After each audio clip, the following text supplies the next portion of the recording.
Hello बच्चों, let's see this question. Match the column and select correct option with respect to biofortification.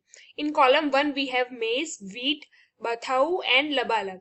And in column 2 we have Atlas 66, tryptophan, proteins and vitamin C.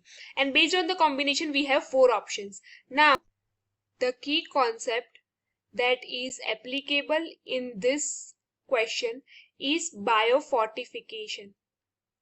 Now ये जो biofortification है वो क्या है? सो biofortification में हम क्या करते हैं? दिस इज अ प्रोसेस, ये एक प्रोसेस है या एक मेथड है for increasing nutritional value. Plant की जो न्यूट्रिशनल वैल्यू है उसको इंक्रीज करने के लिए ये प्रोसेसेस होती है. एंड इसमें ये 3 टाइप से हम कर सकते हैं. So first is various agronomic practices. Second one is conventional plant breeding, जो पहले प्लांट ब्रीडिंग यूज होती थी जैसे कि ग्राफ्टिंग, लेयरिंग, उससे कर सकते हैं. And the third one is genetic modification.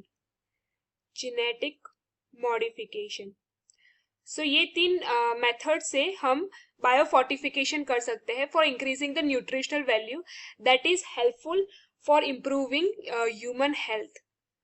Human health को इम्प्रूव करने के लिए हेल्पफुल है.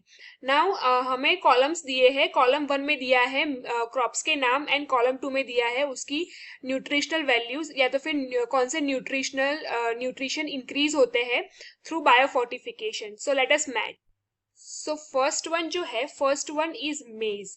सो मेज को जब हम बायोफोर्टिफिकेशन प्रोसेस करते हैं तो उसकी कौन सी इंक्रीज कर सकते हैं जो बायोमोलिक्यूल है वो है ट्रिप्टोफेन.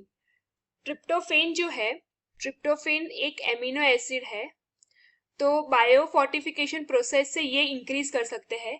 एंड अगर ट्रिप्टोफेन इंक्रीज हुआ तो ट्रिप्टोफेन जो है वो एक स्टार्टिंग मटेरियल है for the synthesis of vitamin, और वो विटामिन का नाम है विटामिन B3. विटामिन B3 तभी सिंथेसाइज होता है जब ट्रिप्टोफेन अवेलेबल होता है. सो हम क्या करते हैं, बायोफोर्टिफिकेशन की मदद से ट्रिप्टोफेन इंक्रीज करते हैं एंड इनडायरेक्टली विटामिन B3 की सिंथेसिस इंक्रीज होती है. मूविंग फॉरवर्ड, जो सेकंड है तो सेकंड इज वीट. वो क्रॉप जो है तो इसकी हमें वैरायटी फाइंड करनी है वीट की. तो जो वीट की बायोफोर्टिफाइड वैरायटी है उसका नाम है एटलास 66. तो ये जो है इसमें क्या होता है, देयर इज इम्प्रूव क्वांटिटी और I can say quality, and उसमें हाई प्रोटीन कंटेंट होता है and better nutritional value in wheat Atlas 66. Moving forward, third one is bathua. So bathua जो है बथुआ जो है, सो दिस इज उसकी बायोफोर्टिफिकेशन करते हैं तो उसकी मदद से हम उसकी vitamin C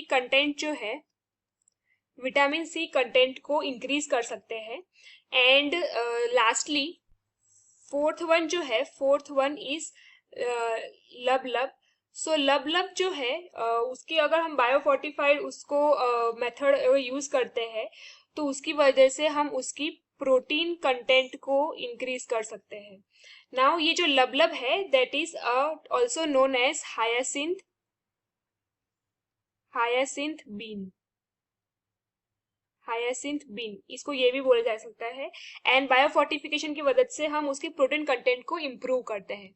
now based on the discussion let us match. So maize is related और maize can be help increase biofortification can increase the tryptophan content of maize. So A is matching with 2. Wheat is the biofortified variety of wheat is Atlas 66. So B is matching with 1. Bathua, that is helpful, or I can say biofortification is helpful in increasing the vitamin C content in Bathua. So therefore C is matching with 4. And Lablab, so after biofortification we can increase the protein content in Lablab. So D is matching with 3. Therefore the correct option to this question is option C. Hope you understood it well. Best of luck.